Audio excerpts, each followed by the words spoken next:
Savage raiding in Final Fantasy XIV from the experience of a 15-year World of Warcraft player. Let's talk about it. So there's a few videos on this topic already of the wave of people leaving World of Warcraft, the great exodus of WoW, and coming over to the greener pastures of Final Fantasy XIV, where we've got the Golden Saucer and Catgirls. And there's some great creators out there who've made comparisons of mythic raiding to savage raiding. And they're great videos, but that's not what this is, because in World of Warcraft, I was a casual Andy.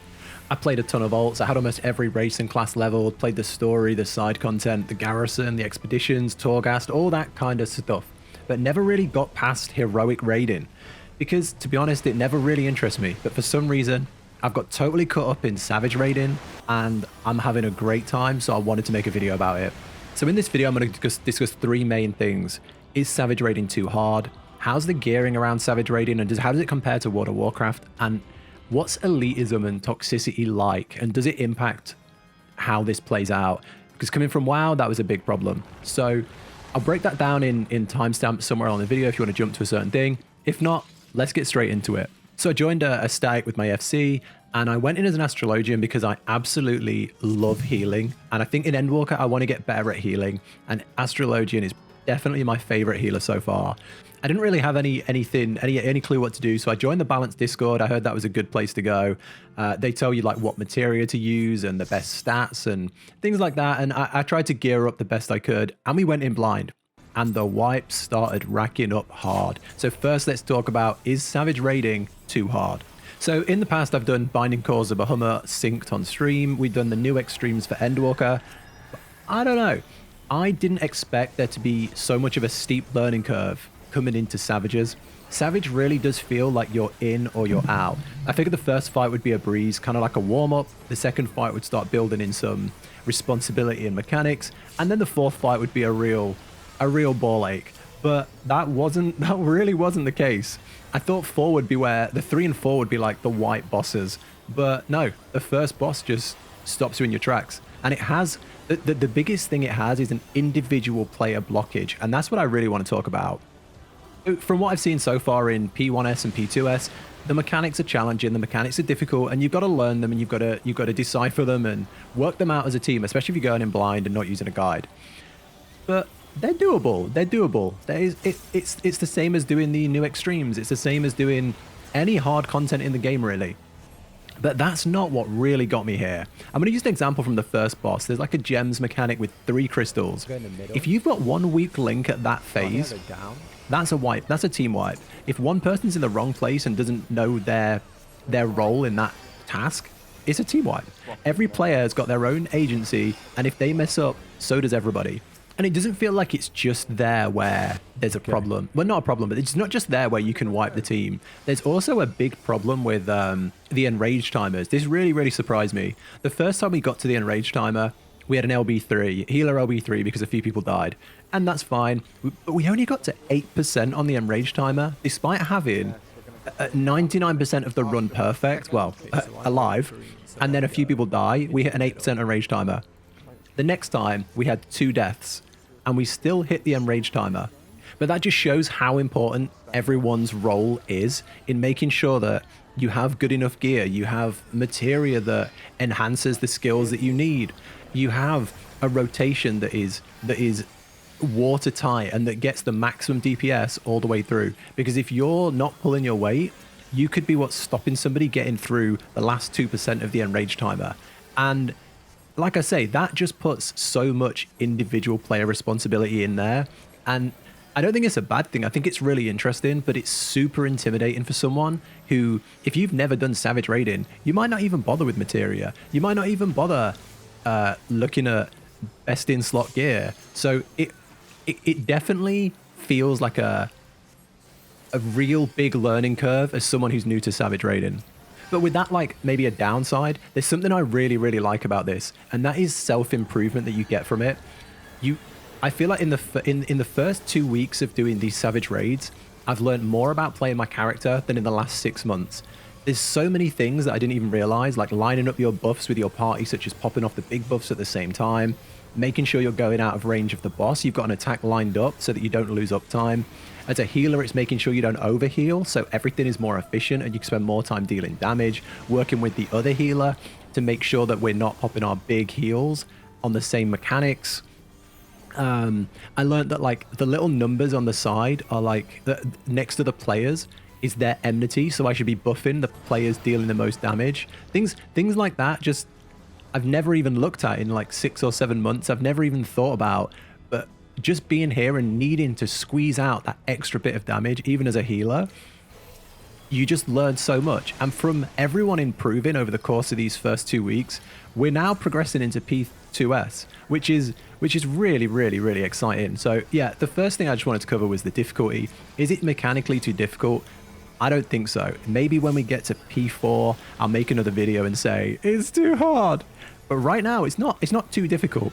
But there is one hell of a learning curve that you've got to get into when you start Savage raiding. I definitely advise playing with friends or an FC or people you're comfortable with while you get through these, you know, the learning curve, and you start to get better at handling these mechanics as a team, improving your personal rotation and output. So yeah, that would be my advice, because I feel like this would be quite intimidating the party finder if you're wiping to mechanics or your damage is low. I definitely would recommend doing this with friends. Now, coming from WoW, I've got to talk about this. Gearing up for Savages. How does it work? Is it fun? And how does it compare? Now, coming from WoW, as much as you like getting those flex items, as much as you like flexing around the city in the best gear, there's a big problem over there. And that is, as soon as a new thing comes out, they invalidate your achievements. They make your time wasted. You'd have to grind dungeons and grind mythic dungeons, normal raids, and then you can get into the harder content. And then as soon as a new patch comes out, they introduce a catch-up mechanic that makes all your old progress pretty much irrelevant. And it sucks. It does. And I don't know if that is apparent in Final Fantasy XIV yet. I'm really hoping that there's more of a scale so that when the new wing comes out, we can go in early with our gear, and other people have a new way of farming to get ready to go in. But I really hope for the people that have cleared like P4S and got that full P4S gear, when P5S comes in, they're set, they're good, and they still have an edge. And if you want to get into P5S, you should probably come grind P4S.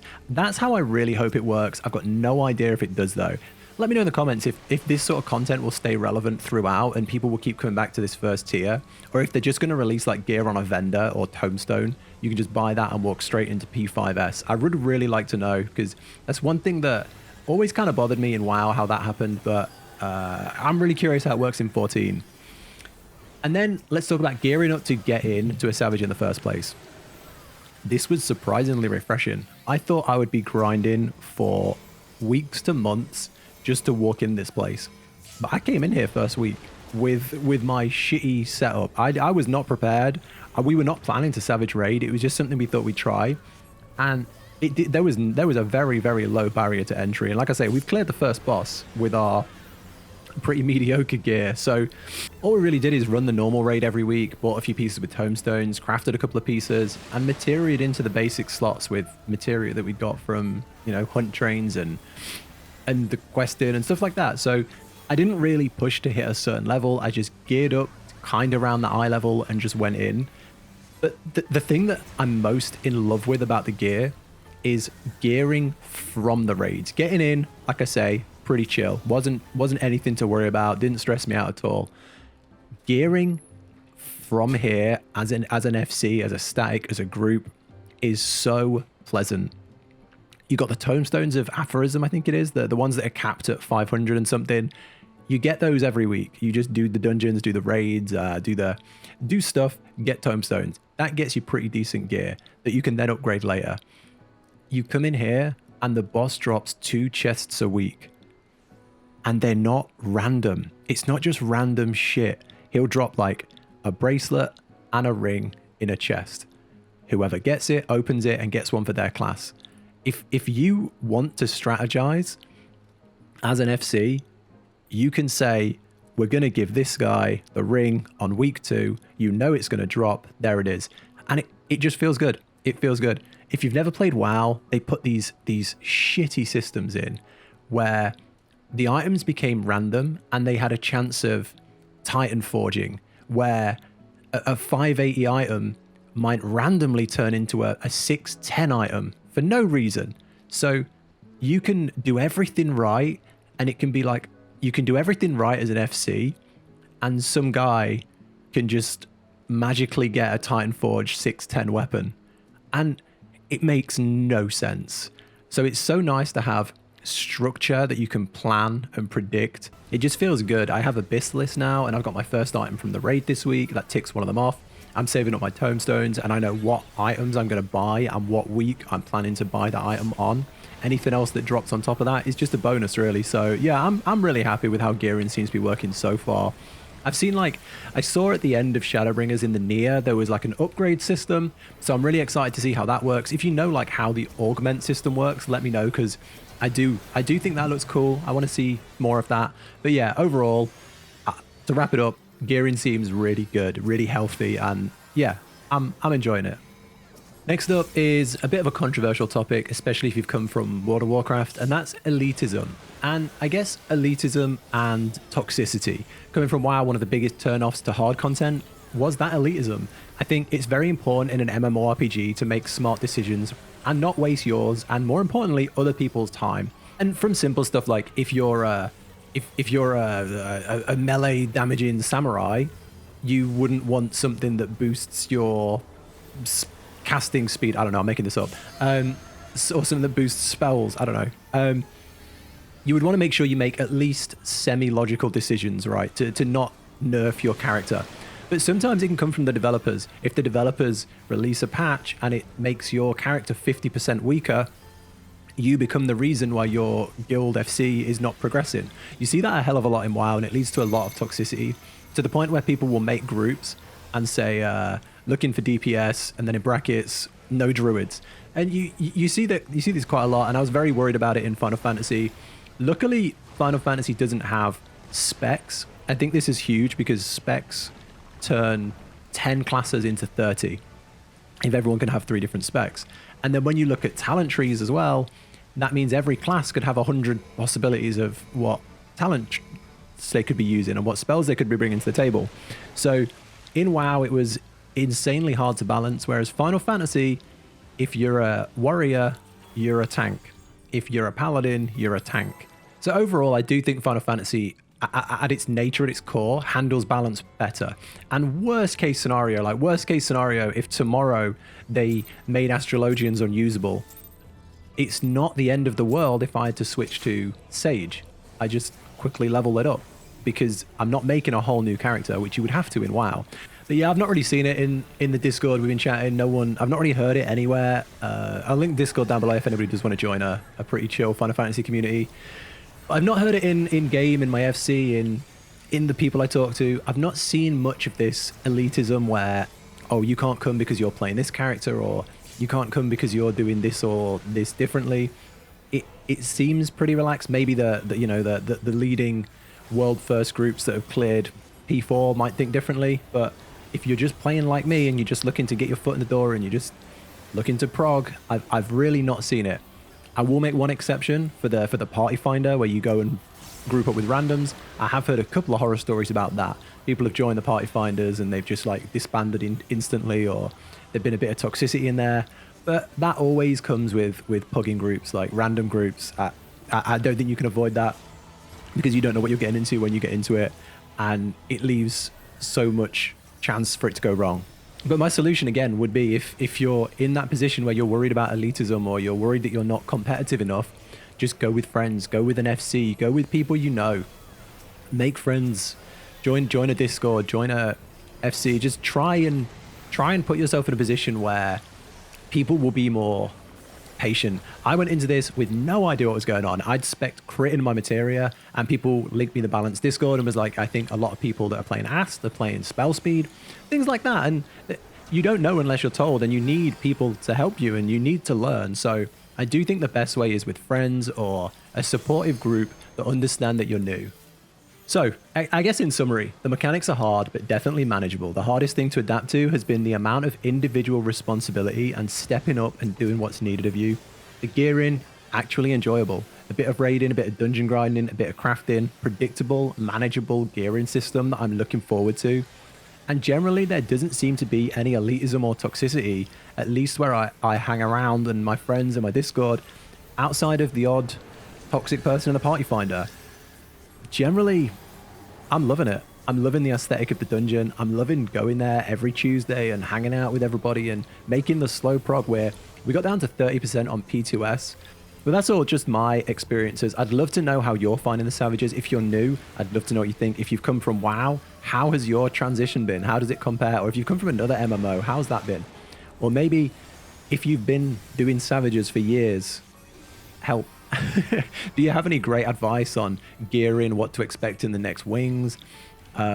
Anything I could do as a healer that you've maybe seen in this video? I'm still learning. This is not me as a professional giving you advice. This is just my humble experiences as I learn. If you see me completely blundering something, let me know. It's rough out here. But yeah, this has just been my feedback, my experiences as a new player coming from WoW in a new MMO, finally at endgame, and getting into some hard content for the first time. As someone who spends most of his time AFK in Limsa, it's strange being here, but yeah, we're in Savage content now. So yeah, I also stream this every Tuesday. If you want to hang out, I'll link Twitch down below. We've been streaming this every Tuesday, like 4 hours of the prog. So yeah, it's been fun getting a lot of people come watch, and I'd love to see you there. But that's it, everyone. Take care, and I'll catch you in the next one.